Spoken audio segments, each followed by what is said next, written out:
Hello students, today I am going to discuss second topic of solid state crystal lattice and unit cell। बेटा इसके पहले lecture 1 में हमने इसके पहले के सारे टॉपिक को डिस्कस कर दिया है, जिसको आप लोग चैनल से देख सकते हैं। आज हम अगला टॉपिक डिस्कस करने जा रहे हैं crystal lattice and unit cell.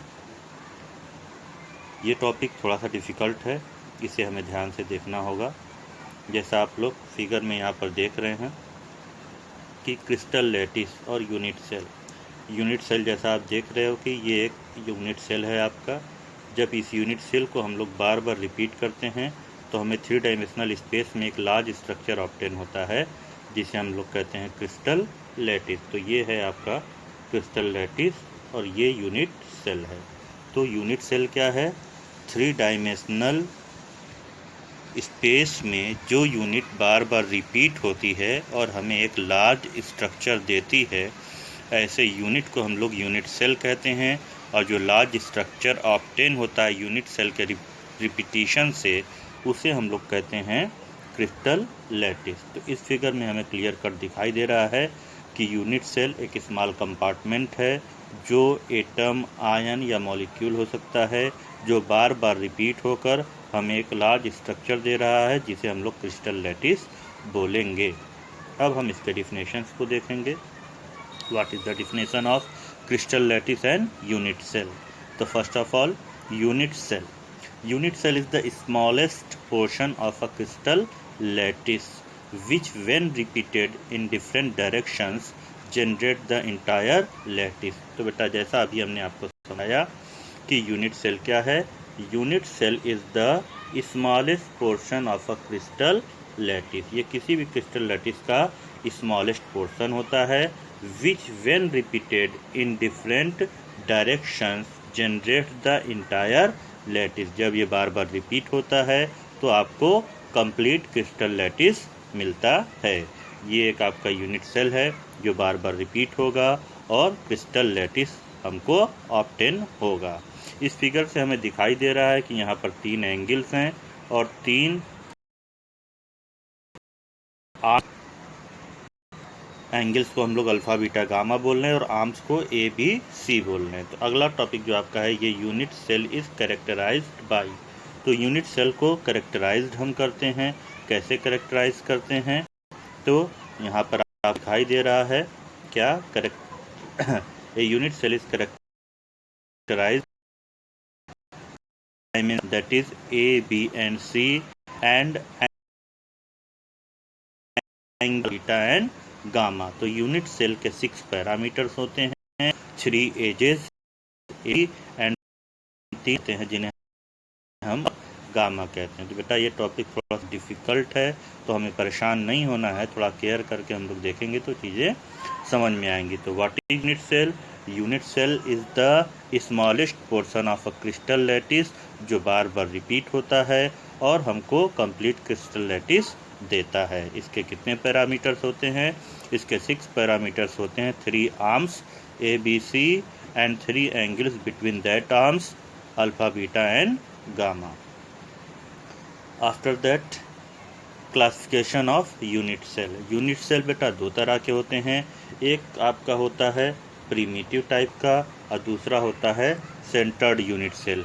ऐसे यूनिट सेल जिसमें एटम्स, आयन या मॉलिक्यूल्स सिर्फ क्यूब के कॉर्नर पर होते हैं, फेस पे और क्यूब के अंदर या एज पर नहीं होते हैं, ऐसे यूनिट सेल को हम लोग primitive type of unit cell कहते हैं। फिर से सुनिएगा, ऐसे यूनिट सेल जिसमें एटम, आयन या मॉलिक्यूल क्यूब के कॉर्नर पे होते हैं, एज पर नहीं होते हैं, फेस पर नहीं होते हैं, बॉडी के अंदर नहीं होते हैं, उन्हें हम लोग कहते हैं primitive type of unit cell. Particles are present only at corners, not at face, not at edges and not inside the cube। अब centered क्या होता है?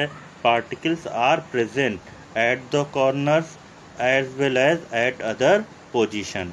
अब वो other position क्या हो सकता है बेटा? बॉडी का सेंटर हो सकता है, फेस का सेंटर हो सकता है और दोनों दो अपोजिट एज पे हो सकते हैं। तो जब कोई पार्टिकल किसी यूनिट सेल के बीच होगा तो ऐसे यूनिट सेल को हम लोग बॉडी सेंटर बोलेंगे। जब हर फेस के बीच में होगा तब ऐसे यूनिट सेल को हम लोग फेस सेंटर्ड बोलेंगे। जब दो अपोजिट फेस पे होगा तब ऐसे यूनिट सेल को हम लोग इंड सेंटर्ड यूनिट सेल बोलते हैं। तो रिपीट कर रहा हूँ मैं, यूनिट सेल कितने तरह के होते हैं? दो तरह के होते हैं। पहला प्रिमिटिव यूनिट सेल जिसमें पार्टिकल्स सिर्फ और सिर्फ कॉर्नर पे होते हैं, दूसरे पोजीशंस पर नहीं होते। सेंटर्ड यूनिट सेल जिसमें पार्टिकल्स कॉर्नर्स के साथ साथ अदर पोजीशन पर भी होते हैं। सेंटर्ड यूनिट सेल को हम लोग बॉडी सेंटर्ड बोलते हैं। जब कॉर्नर के साथ साथ बॉडी के बीचों बीच में एक पार्टिकल पाया जाएगा। फेस सेंटर्ड बोलेंगे जब पार्टिकल्स कॉर्नर के साथ साथ सारे फेस पर पा जाएंगे। और इंड सेंटर्ड बोलेंगे जब पार्टिकल्स कॉर्नर के साथ साथ किसी दो अपोजिट फेस पर पाए जाते हैं। अब इनके हम कुछ फिगर्स देखेंगे। यहाँ पर हम लोग देख रहे हैं, ये जो पहला फिगर है बेटा, ये वाला यहाँ पर पार्टिकल्स सिर्फ कॉर्नर पे है। तो ऐसे यूनिट सेल को हम लोग बोलेंगे primitive type of unit cell या सिंपल यूनिट सेल। अब बात करते हैं हम लोग सेंटर्ड की। इसमें आप देख रहे हो पार्टिकल्स कॉर्नर के साथ साथ कहाँ मिल रहा है? बीचों बीच भी मिल रहा है। तो ये आपका हो गया सेंटर्ड, और सेंटर्ड में बॉडी के बीचों बीच है, इसीलिए इसे हम लोग क्या बोलेंगे? Body centred. अगला हम लोग देखेंगे, यहाँ पर हम लोग देख रहे हैं कि यहाँ पार्टिकल्स कॉर्नर के साथ साथ सारे फेस पर हमको दिखाई दे रहे हैं, इसीलिए ये जो है आपका फेस सेंटर्ड हो गया। इसमें दो अपोजिट फेस पर हैं, इसीलिए ये हमारा हो गया इंड सेंटर्ड। उसके बाद हम लोग देखेंगे क्या कि ये जो primitive type of unit cell हैं, ये पार्टिकल सिर्फ कॉर्नर पे पाए जाते हैं। ये वेरी करते हैं और ये वेरी करके दूसरे टाइप के यूनिट सेल भी देते हैं। तो इसको हम लोग बोलते हैं primitive and its variation with centred unit cell. तो हमारे पास टोटल 7 टाइप के प्रिमिटिव यूनिट सेल होते हैं। जो वेरिएशन करके सेंटर्ड यूनिट सेल बनाते हैं वो भी 7 टाइप के होते हैं। यानी टोटल हमारे यूनिट सेल 14 टाइप्स के होते हैं। 7 हमारे होते हैं प्रिमिटिव टाइप के, 1 2 3 4 5 6 एंड 7, और ये वेरी करके हमको और 7 देते हैं जो सेंटर्ड होते हैं। तो टोटल हमारे कितने होते हैं? 14 टाइप के यूनिट सेल होते हैं। 7 प्रिमिटिव टाइप के और 7 इनके वेरिएशन से बनने वाले। तो यहाँ पर हम लोग देख रहे हैं the 7 primitive type of unit cell and their possible variations as centred unit cell give rise to 3 dimensional lattices called Bravais lattices. तो टोटल जो हमको मिलते हैं उसे हम लोग कहते हैं ब्रेविस लैटिसेस। इनकी संख्या होती है 14। अब हम देखते हैं कि इनके क्या क्या वेरिएशन होते हैं। Cubic, tetragonal, orthorhombic, monoclinic, triclinic, hexagonal and rhombohedral. Cubic में हमको 4 मिलते हैं, टेट्रागोनल में हमें 2 मिलते हैं, आर्थोराम्बिक में 4.5 टाइप के मिलेंगे, मोनोक्लिनिक में प्रिमिटिव और इंड सेंटर्ड, और यहाँ पे सिर्फ प्रिमिटिव, सिर्फ प्रिमिटिव, सिर्फ प्रिमिटिव। तो 1 2 3, फिर यहाँ से आपको मिलेंगे 2 5 4 9, और ये 10 11, और 3 ये 14। तो टोटल आपके यहाँ से 14 टाइप के यूनिट सेल हो गए। 1 2 3 4 5 एंड 4, 9 10 11 12 13 एंड 14। इस तरह से इसको आप लोग देख लेंगे। आगे हम लोग देखते हैं इनके फिगर्स को। क्यूबिक यूनिट सेल के जो वेरिएशन है वो 3 तरह के पॉसिबल हैं, प्रिमिटिव, बॉडी सेंटर्ड और फेस सेंटर। बॉडी सेंटर में इम्पोर्टेंट जो एग्जांपल है आयरन है। फेस सेंटर में आप देखेंगे सिल्वर, कॉपर, गोल्ड, प्लेटिनम, ये सारे एग्जांपल हैं। क्यूबिक का जो सबसे मेन आपको इसमें लर्न जो करना है वो आर्म्स और एंगल्स। तो क्यूबिक में अल्फ़ा, ये आर्म्स इक्वल होते हैं A equal to B equal to C, और तीनों एंगल्स भी इक्वल होते हैं, alpha equal to beta equal to gamma. यानी आपको क्यूबिक को लर्न करना बहुत आसान है। इसमें 3 टाइप के वेरिएशन होते हैं, प्रिमिटिव, बॉडी सेंटर्ड और फेस सेंटर्ड। इसमें आपको जो आर्म्स है वो क्या है? इक्वल है, A equal to B equal to C, और एंगल भी इक्वल टू है, alpha equal to beta equal to gamma. यहीं से क्वेश्चन हमको जनरली मिलते हैं। दूसरा हमारा है टेट्रागोनल। टेट्रागोनल में जैसा दिखाई दे रहा है कि दो आर्म्स इक्वल हैं बट एक आर्म्स इक्वल नहीं है, तो A equal to B does not equal to C, but सारे एंगल्स हमको इक्वल दिखाई दे रहे हैं, alpha equal to beta equal to gamma and that is equal to 90 degree. आगे हम लोग देखते हैं आर्थोरोम्बिक। आर्थोरोम्बिक में क्या है कैरेक्टरिस्टिक, कोई भी आर्म्स इक्वल नहीं है, A does not equal to B, B does not equal to C, but सारे एंगल्स इक्वल है, alpha equal to beta equal to gamma, और इसके चारों वेरिएशन हमको मिलते हैं। उसके बाद हमारे पास है क्या, मोनोक्लिनिक और ट्राइक्लिनिक। मोनोक्लिनिक में फिर से कोई आर्म्स इक्वल नहीं है, अल्फा और गामा 90 डिग्री है, बीटा 90 डिग्री नहीं है। तो यहाँ से हमको यहीं से क्वेश्चन आता है, तो यहाँ पे हमको अपना फोकस रखना है। ट्राई क्लिनिक में बेटा कुछ भी इक्वल नहीं है। अब हमारे पास बचे हैं दो और, हेक्सागोनल और राम्बोहेड्रल। हेक्सागोनल में अल्फा और बीटा 90 डिग्री है और गामा 120 डिग्री, ये बहुत इंपॉर्टेंट है, अल्फा बीटा 90 डिग्री और गामा 120, और आर्म्स में ए इक्वल टू बी है, डज नॉट इक्वल टू सी है। राम्बोहेड्रल में आपको यहाँ दिखाई दे रहा है कि ए इक्वल टू बी है, alpha equal to beta equal to gamma that is not equal to 90 degree, जो 90 डिग्री नहीं है। तो यहाँ पे अब आपको ये कंप्लीट एक चार्ट मिल जाता है जिससे हमको लर्न करना इजी होता है। क्या है यहाँ पे, एक चार्ट हमको ऑब्टेन हो गया, क्यूबिक, टेट्रागोनल, आर्थोरॉम्बिक, हेक्सागोनल, राम्बोहेड्रल, मोनोक्लिनिक और ट्राइक्लिनिक, 7 टाइप्स ये हो गए। इनके इधर एग्जाम्पल्स हमको सारे मिल जाएंगे। हमको याद क्या रखना है, जो मैंने आपको कहा कि हमको याद रखना है आर्म्स और एंगल्स। तो क्यूबिक में हम देख रहे हैं सारे आर्म्स इक्वल हैं, सारे एंगल्स इक्वल हैं, और वो क्या है 90 डिग्री है।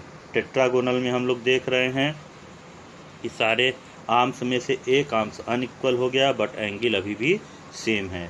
आर्थोरॉम्बिक में हम देख रहे हैं कोई आर्म्स इक्वल नहीं है बट सारे एंगल्स सेम है। तो ऊपर के 3 हमको क्या ध्यान रखना है, क्यूबिक, टेट्रागोनल, आर्थोरॉम्बिक। CTO में क्या है, सारे एंगल्स इक्वल हैं, सी में तीनों आर्म्स इक्वल हैं, टी में एक आर्म्स इक्वल नहीं है, और ओ में कोई आर्म्स इक्वल नहीं है। अब हम बात करते हैं हेक्सागोनल की। हेक्सागोनल में आपको क्या दिखाई दे रहा है, alpha equal to beta 90 degree और गामा 120 डिग्री है, आर्म्स में एक आर्म्स इक्वल नहीं है। तो इस तरह से बेटा इस चार्ट को में से आपको सिर्फ और सिर्फ क्या तैयार करना है, आपको तैयार करना है आर्म्स और एंगल्स, आर्म्स और एंगल्स। तो ये आपका था आज के सेकेंड लेक्चर सॉलिड स्टेट का। अगर इसमें कोई कन्फ्यूज़न है तो आप हमसे पूछ सकते हैं दोबारा। फिर से हम एक बार रिपीट कर देते हैं आपको सारी चीज़ें, क्या क्या हमने बताया आज आपको। पहली चीज़ हमने बताया कि यूनिट सेल और क्रिस्टल लैटिस। यूनिट सेल क्या है, एक स्मॉल चैम्बर है जो बार बार रिपीट होकर लार्ज 3 डायमेंशनल स्पेस में लार्ज स्ट्रक्चर का बनाता है, जिसे हम लोग क्या कहते हैं, क्रिस्टल लैटिस।